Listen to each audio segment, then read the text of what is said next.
Hello, my friends. This is Rick Richards, and this is COVIDcast 41 for April 17th, 2020. Let's start the show. Yes, welcome everybody. Welcome one and all. Canadians, Americans, Europeans, Asians, Africans, Middle Easterners, South Americans. I think that's every continent. Australians, welcome one, welcome all. Friends, lend me your ears. It is April 17th, 2020. This is COVIDcast 41. And this is week, I don't know, 5 weeks now in lockdown. Remember when they said, we need 2 weeks to flatten the curve? Boy, I was a sucker back then, man. They got me. They got me good. I remember I actually made a bet with my buddy Manny. We were sitting when all this stuff was first announced, the travel restrictions and everything, and we made a bet. And it was for protein. And I said, yeah, this will all be lifted by, I say, 2 weeks. And he said, no, I think longer. You got me, Manny. You got me good. I was wrong. I'm very accurate at predicting the future, but this one I really got wrong. So anyways, the COVIDcast, as you may know, is brought to you by Athletic Alliance. Today I am drinking Havoc 137. Strawberry lemonade.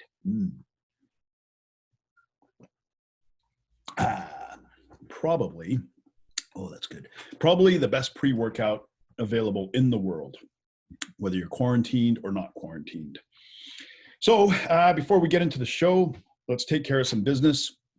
Channel updates. The channel is moving full steam ahead, both on YouTube and the Facebook page. We are up to over 1,000 now combined page followers and YouTube subscribers. Our best performing video was the martial law. I think that's over 4,000 views now. A few others in the 4 digits. So we're going to keep going for a little while longer anyways. I mean, I had planned on doing this for 2 weeks. It's been extended a little bit, and it seems like the finish line keeps getting pushed a little further out, right? But we'll see. We'll see. The channel's doing pretty well. This weekend, I'm going to do another deep dive into the preconditions for a civil war. I know that's a grim subject, but these things should be looked at. And I'm also going to do an episode on an exit strategy. What would be the correct exit strategy? Which I have been preaching about this for quite some time now, right? But we're starting to see different countries come out with exit strategies, and we will probably talk to Angela in New York this weekend as well, right? So with Angela, let's get on to some shout-outs. Shout-outs to super fans, Dwayne and Shar. I know they are the ultimate super fans. They never miss an episode. So shout out to you guys. You are an electric couple. I mean that. You got rhythm. Shout out to Jixer. Although Jixer has been a little bit suspect lately. He won that toilet paper and he kind of went quiet. I haven't heard much from him since then. Jixer. I got my eye on you, Jixer. Got my eye on you. Are you a fair weather fan, Jixer? Are you a fair weather fan? I guess we'll find out. Shout out to Terry. Terry is always faithful. Shrinkage Gymnasium. Producer Dave Darnley and his fluffy buddy Odell. Our live studio audience, Ivan. Oh, yeah. From Sector B49. Our floor director and our stats checker. Our facts checker, I guess you could say he is. Ryan from Davidton. The show is apparently a hit in Jamaica. We're building a big audience in the Manchester, Davyton area. Big up. I'm very impressed at the way the Jamaicans have handled this situation. Common sense coming out of Jamaica. Good stuff. And last, but certainly not least, super friends, Julia and Lisa. Julia and Lisa. A dynamic duo, if ever there was one, right? All right. All right. Let's get into the show. Let's take a look at what is happening with the pandemic. The pandemic. All right. We're a little too far down. Let's see where we are globally. Boom. 2,235,000 Coronavirus cases, 153,804 deaths. If we look country by country, I got to tell you, man, I'm seeing a lot of good news. The US is just shy of 700,000 cases, which of course is not good news. Obviously not good news, but that's a lot of people that have it and haven't died, right?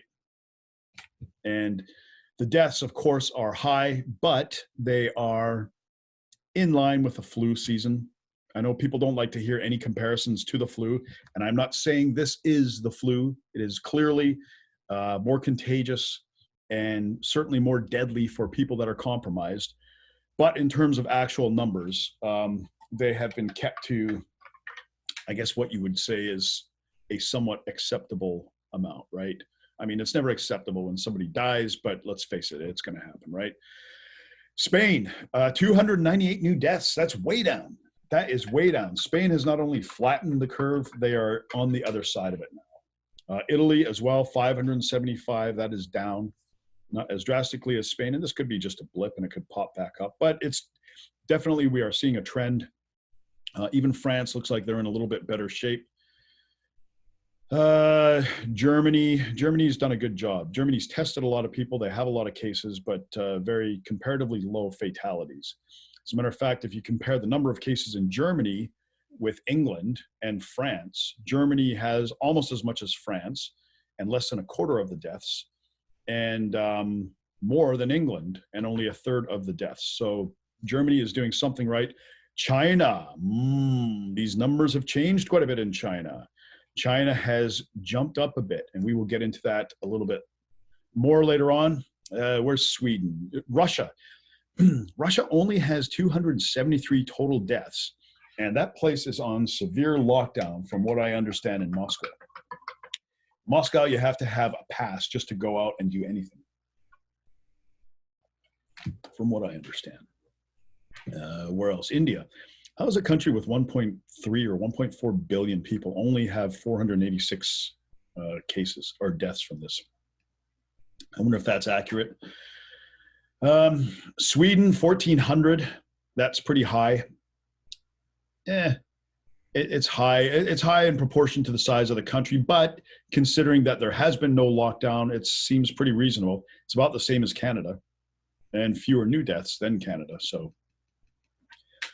So that is the world at large. What is happening in Canada for all you Canadians, all you syrup-sucking, Tim Hortons guzzling, hockey playing, toque wearing Canadians.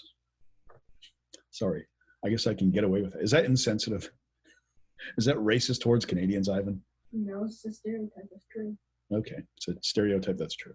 Well, actually, yeah, I've had syrup. I've had. I don't really wear toques though. I got a great head of luxurious hair, which needs to be cut, but it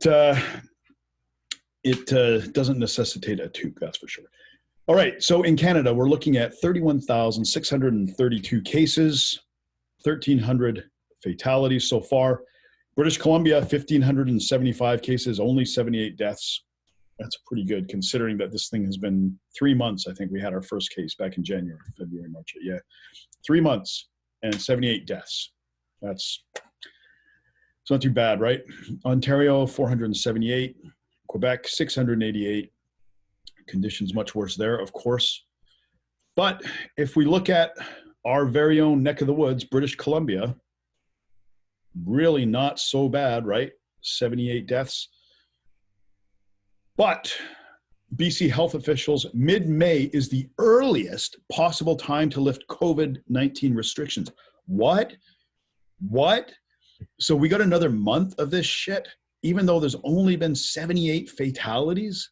Like, why would they say this? Another month? Like, I mean, aren't we supposed to, wasn't the whole purpose of this to flatten the curve so that the hospitals did not get overwhelmed, right? That's what I understood it to be. Flatten the curve so that the hospitals could cope. Well, how long do we have to flatten this damn curve? And it seems like it's pretty flat to me. The numbers have been going up very slowly, as far as I can tell. And yet they've come out, and I was on Bonnie Henry's side. I was a big supporter of her. Maybe she's being pressured into this. I don't know. But just yesterday, John Horgan came out And he said they're extending the situation, I guess you would call it, the lockdown, for another 2 weeks.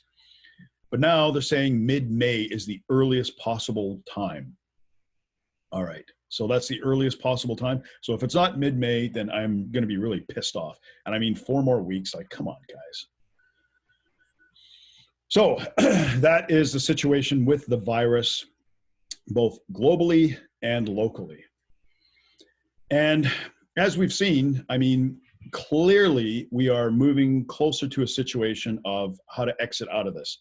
And the longer you're in something, the more difficult it will be to exit out of it, right? I think that's fairly obvious. So some governments are being proactive and they are looking at ways to plan the exit right now. Let's take a look at what the various governments are doing. President Trump came out today. I guess I should just say Trump. Nobody likes Trump, so I'll just use his last name, Trump. Trump announces a 3-phase plan to reopen the economy. And essentially, what Trump is more or less doing is they're putting a plan in place, and he's going to, by and large, he's going to leave it up to individual states to take that decision upon themselves. They will have a few guidelines. Trump says it's a gradual process. Throughout the process, citizens will still be called on to use all the weapons in this war. So that will mean that they will recommend social distancing, probably masks, probably continuing quarantining for vulnerable populations. And that is what's come out from the White House. Let's see what's coming out in Canada. Prime Minister Trudeau, I'll afford him the same respect, did his press conference today, and here are some of the things we heard from him. Sorry, somebody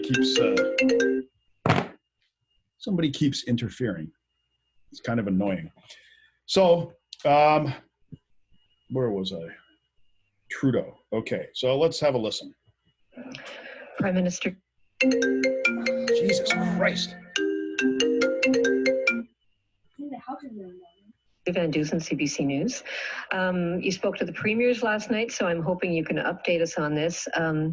Blaine Higgs, as an example, has said he's hoping to get his economy going by the summer. John Horgan this morning on CBC said that he and his Washington state counterpart could decide when the border opens. So I'm wondering, who decides all this? Is it you? Is it them? And if it is you, will there be national standards? Okay, so the question is, there's Mr. Trudeau asleep at the switch. The question is, Horgan, see, we're getting mixed messages out of BC, aren't we? Premier Horgan in BC said that they could decide to open the border with Washington State. Of course, though, Bonnie Henry and Adrian Dix just said nothing's going to happen until at least the middle of May. And this reporter is asking Justin Trudeau, who will decide when this will happen? Will it be him or will it be the provinces? And you know what? Let's see his clear, concise, and well thought out answer. To guide them. We talked last night about how important it is to be coordinated and agreed on the principles and the approaches that we take, while at the same time recognizing that the situation in PEI is very different from the situation in Ontario, very different from the situation in BC. There will be regional approaches, as there have been all along, to the next steps, but we all agreed that we need to continue to remain very, very vigilant as we carefully look at reopening the economy. So is that clear? Ontario is different from BC, which is different from PEI. Okay, we got that.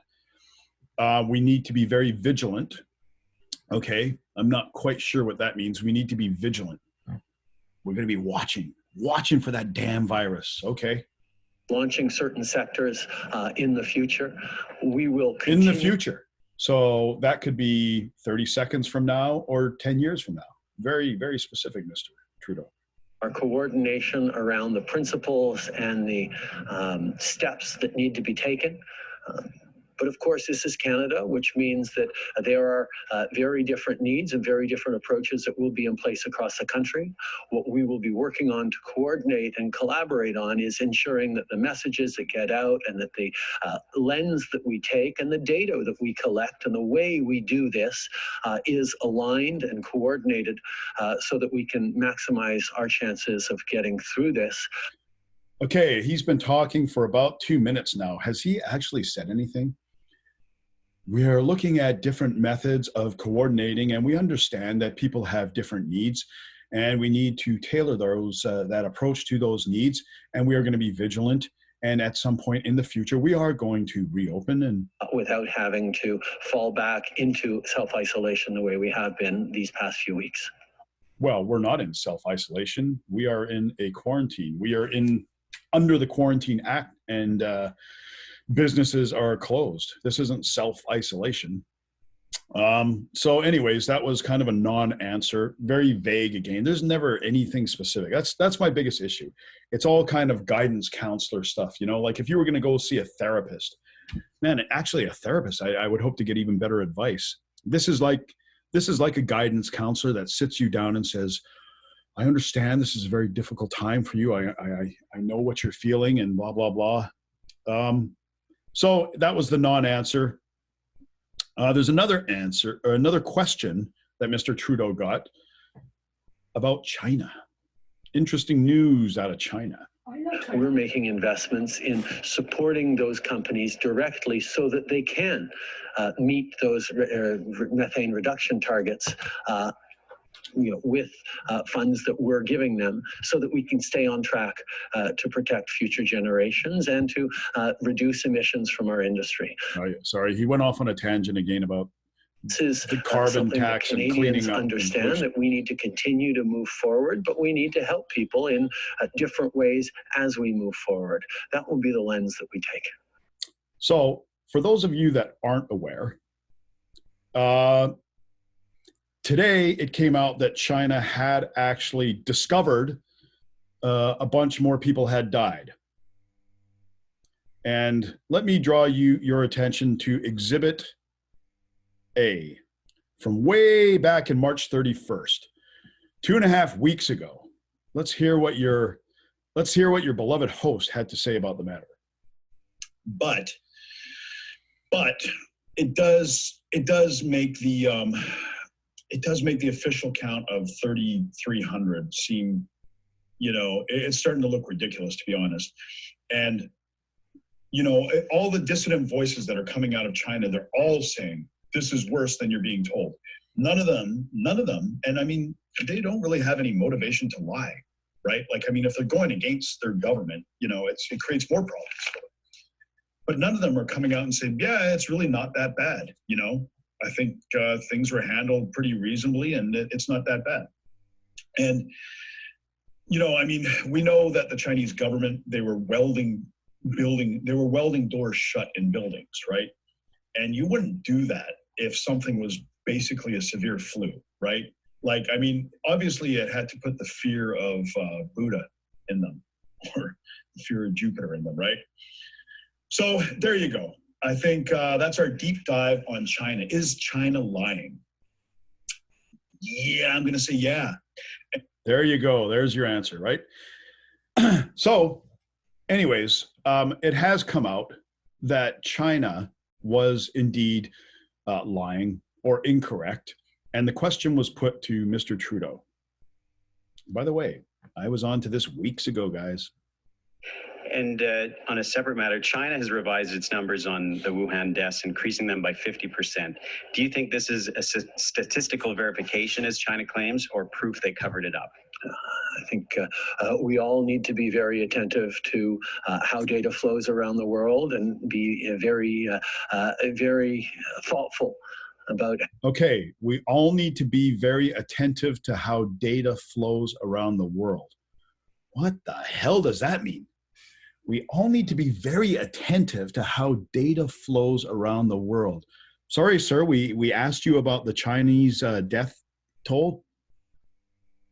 we process different information and how we apply the lessons learned from elsewhere around the world to what we do.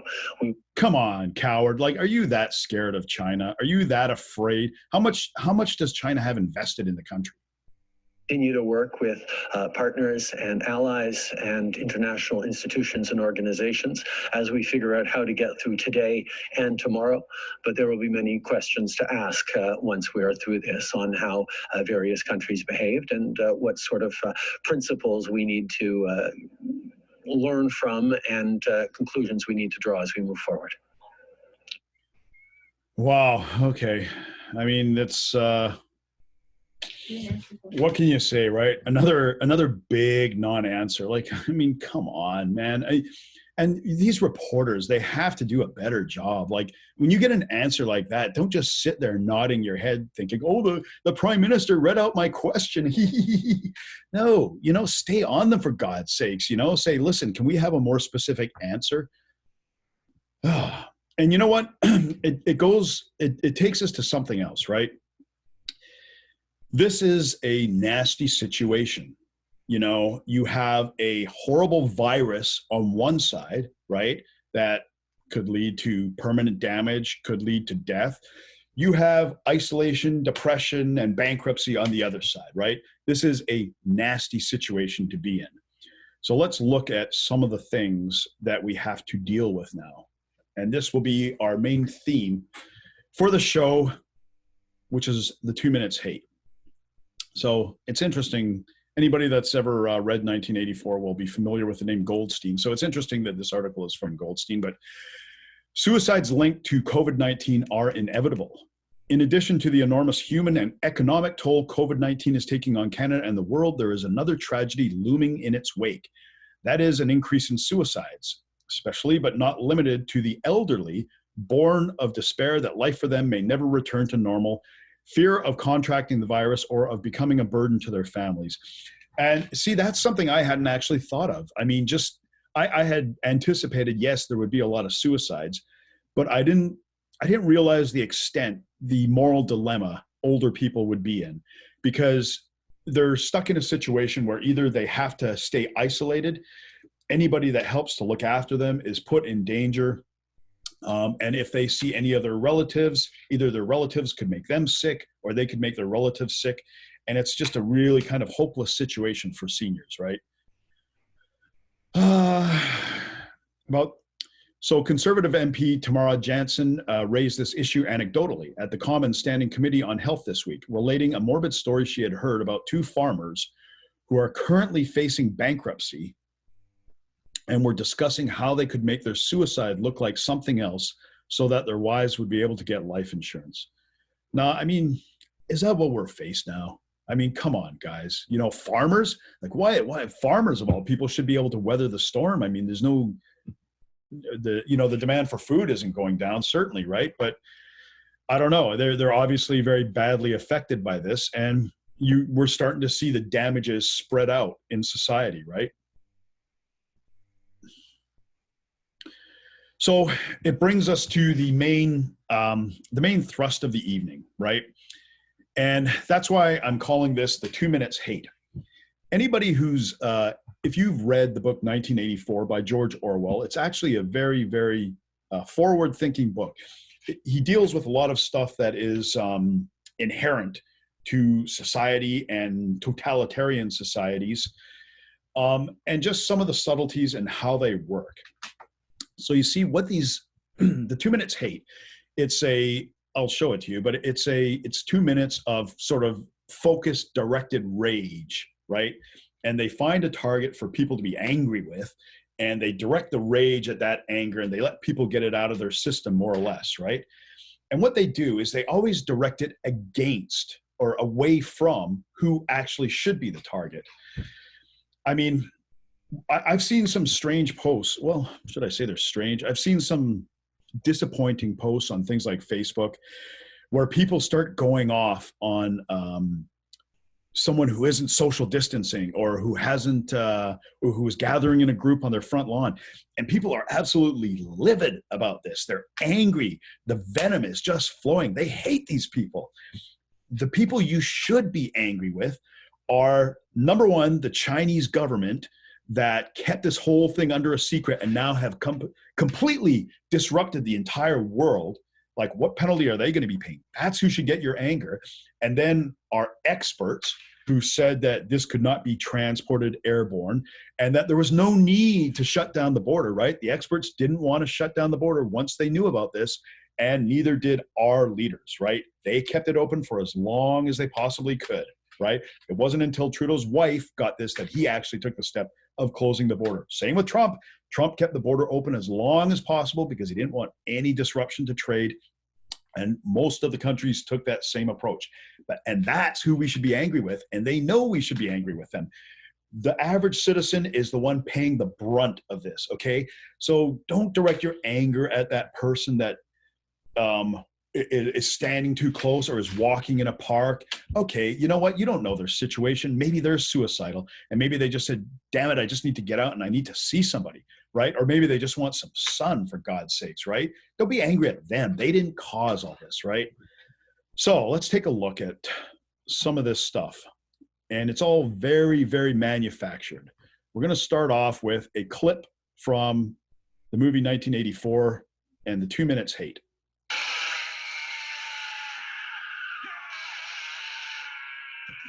As we grasp at victory, there is a cancer, an evil tumor growing, spreading in our midst.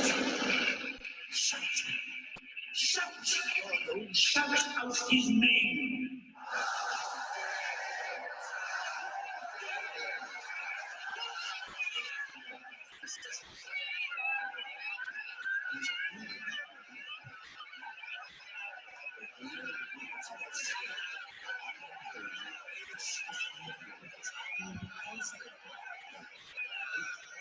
And there you go. That's the 2 Minutes Hate. But I mean, you know, obviously don't need to see all 2 minutes. It kind of goes on with more of the same, right?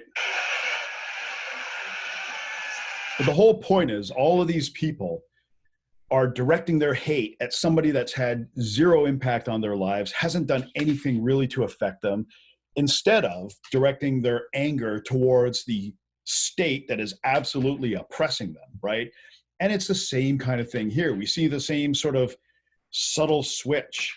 Like Justin Trudeau himself wouldn't say anything negative about China, right? And he's coming out with this softy kind of loving dad, guidance counselor stuff. We're here for you. No, you screwed us, okay? You guys all made horrible mistakes in the beginning, and you're continuing to make mistakes, right? But they want us to direct our hate at our neighbors. So here's another example. 35 times people spotted others acting like morons during the outbreak and shared pics online. And we even have names for this now, right? We have COVIDiots. Stupid mask. At the grocery wearing my mask. Lady behind me snarking loud enough to make sure I heard. Don't guess she realized that stupid mask won't do any good. Me, honey, I'm an off-duty nurse. I'm wearing it to protect you, but I can take it off if you like. She practically ran. Yeah, okay. And I mean, you know what? We're seeing this sort of another form of political correctness now with, and you know what? I'm all for the doctors and the nurses. They're doing their job, but I mean, every 7 o'clock, we're out there banging the pots and the pans, cheering for them. I know a lot of you will like that. I know maybe that gives you some kind of enthusiasm, but you can see it being a little bit coercive. And if you don't go out and do it, is there something wrong with you? I'd like somebody to come out and bang pots and pans for me, for paying taxes, right? For suffering through this. Anyways, thank goodness the virus can't move sideways. What? All the beans at my local grocery store are out except this one, Corona beans. Just making fun of idiots again, right? Let's belittle the Walmart shopper. And so on and so on. Rooftop parties, they're ratting people out for rooftop parties, ratting people out for weddings. And that's another thing. I mean, they're all encouraging people to inform on your neighbor if they are not social distancing. So here's an article from The Atlantic. The social distancing culture war has begun. And it's true, isn't it? Haven't you felt this? Haven't you noticed this? That, you know, we have the people, we have the kind of just the flu bro people, everyone's overreacting on one side. And we have the, come on, we all got to fight this so we can finally get out of this. You know, it's really kind of polarized and separated, right? And do we need one more thing like this? For God's sakes, man. I mean, and now all these people that could have gotten along just perfectly fine are now angry and fighting each other, right? For Jeff Frost, the first sign of the coronavirus culture war came last weekend on the golf course. His country club, located in an affluent suburb of Atlanta, had recently introduced a slew of new policies to encourage social distancing. The communal water jugs were gone, the restaurant was closed, and golfers had been asked to limit themselves to one person per cart. Frost, a 43-year-old Democrat, told me the club's mix of younger liberals and older conservatives had always gotten along just fine, but the guidelines were proving divisive. So anyways, they'd kept 6 feet apart. The white-haired Republicans seemed to delight in breaking the new rules. They made a show of shaking hands and complained loudly about the stupid hoax. And obviously the others, the Democrats, did not care for that and took probably great offense to it, right? How dare you? Yes, how dare you? We cannot let the cure be worse than the problem, he tweeted. See, and again, you know, we need to really find a rational position, right? That doesn't just jump from one side to the other. Pandemic shaming. This is a new thing now that we have to deal with. Pandemic shaming. Is it helping us keep our distance? And you know what? Do you ever notice? Let me stop this for a second. I've noticed when I go out, if somebody is wearing the mask, I feel uncomfortable making eye contact with them. I don't seem to be able to make eye contact with them. Maybe they don't want to, right? Does anybody else notice that it's hard to make eye contact with people wearing the masks now? I mean, that's kind of strange, right? What's the reason behind it, you know? And you just get the feeling that people just don't want to be bothered by other people. See, it's unnecessarily divisive. You can't even be friendly to somebody because you don't know if they're going to freak out because you're invading their space, even if you do it from 2 meters away, right? It just, you know what, there's just a barrier there that never used to be there, and it's probably somewhat going to be there forever now, right? Let's get back to this one. Pandemic shaming. Everyone from dog walkers to flower sellers have been singled out, but online humiliation may not shift our behavior. All right, so they're saying it's not enough. Maybe you got to throw fruit and vegetables at people. Maybe that'll do it. Scholarships have been threatened. LinkedIn and Facebook profiles have been removed. Death threats have been sent in their hundreds, if not thousands. And governments spurred into action since mid-March, when the government first recommended self-isolation measures as a way to tackle the spread of the world-altering respiratory disease, COVID-19. A public shaming frenzy has spread across social media. Thousands of people are blaming, naming, and shaming others for their improper pandemic practices. Those targeted include drunk spring breakers, coughing commuters, flower markets, stereophonic fans, and rom-com screenwriter Richard Curtis's daughter. All right, I don't know who Richard Curtis's daughter is. She's obviously posted some kind of probably pic or video of herself licking a toilet, maybe. I mean, if someone's licking a toilet, they got other problems, but whatever. When it comes to the crime of not taking a global pandemic seriously, perhaps online shaming is the perfect punishment. After all, if you go to a packed public place or a hoard paracetamol, you're endangering other people's lives. Yet, is pointing the finger actually a productive way to change others' behavior? Are we simply spreading discord at an already distressing time? Well, I can say it's probably not, right? It only entrenches people's position. And you know what? I mean, again, we're into this polarizing stuff, right? Where one side is on this and one side is on that. And again, we're taking all our anger out on the people that are not responsible. Maybe they're behaving stupidly, right? But I mean, the entire economy isn't locked down because some people want to sit next to each other, right? Or they want to walk in a dog park, or they want to walk next to each other on a beach. Could they be practicing something a little bit more responsible? I guess so. Are some people being overly sensitive? Probably. But we got to realize that we weren't the ones that put each other into this situation. We are the ones forced to deal with it now, right? We are forced to deal with the situation that others put us in, namely the Chinese government, the WHO and CDC experts, and our own government for its failure to act. Those three are who you should direct your anger at. not the guy that's, I don't know, rollerblading or whatever, right? Remind them, say, listen, I don't know, just deal with them in a way that doesn't make them hate you, okay? Keep it that simple.